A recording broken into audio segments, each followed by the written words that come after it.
সিলেট নগরীর চৌহাট্টায় দৌলতপুর স্কয়ার নামক ৫তলা ভবনের আগুন নিয়ন্ত্রণে নিয়ে এসেছে ফায়ার সার্ভিস। বুধবার ৬ এপ্রিল দুপুর ১:৩০টার দিকে ওই ভবনের ৩য় তলায় আগুন লাগে। ফায়ার সার্ভিসের ৮টি টিমের ১ ঘন্টার প্রচেষ্টায় বিকাল ৩:৩০টার দিকে আগুন নিয়ন্ত্রণে আসে। বিষয়টি বাংলাভিউকে নিশ্চিত করেছেন সিলেট ফায়ার সার্ভিস ও সিভিল ডিফেন্স বিভাগীয় কার্যালয়ের উপপরিচালক ভারপ্রাপ্ত মোহাম্মদ দুলাল মিয়া।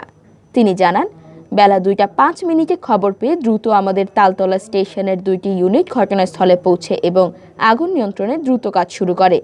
বর্তমানে আগুন সম্পূর্ণ নিয়ন্ত্রণে। এখন শুধু ধোঁয়া বের হচ্ছে, আগুন আর ছড়াবে না। সম্পূর্ণ কাজ শেষ করার পর আগুন লাগার কারণ ও ক্ষয়ক্ষতির পরিমাণ বলতে পারব।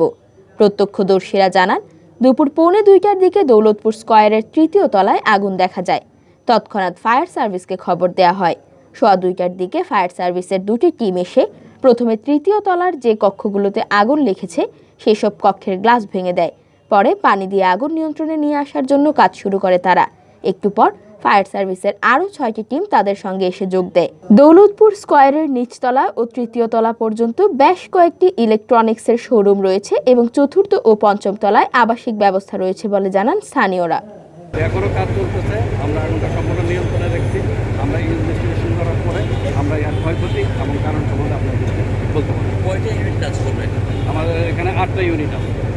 এখন পর্যন্ত 8টা ইউনিটে অলরেডি কাজ করতেছে এবং শুধু খালি ধোঁয়া বের হচ্ছে। ওখানে যে উপর যে ফাইলপত্র যেগুলো কাগজপত্র আছে তার জন্য এগুলো ধোঁয়াগুলো বের হচ্ছে। এগুলো ডেঞ্জারাস কিছু নাই, আমরা সম্পূর্ণ নিয়ন্ত্রণে রাখছি। এটা আর স্প্রেড হতে পারবে না, আগুন আমরা কন্ট্রোলে রাখছি।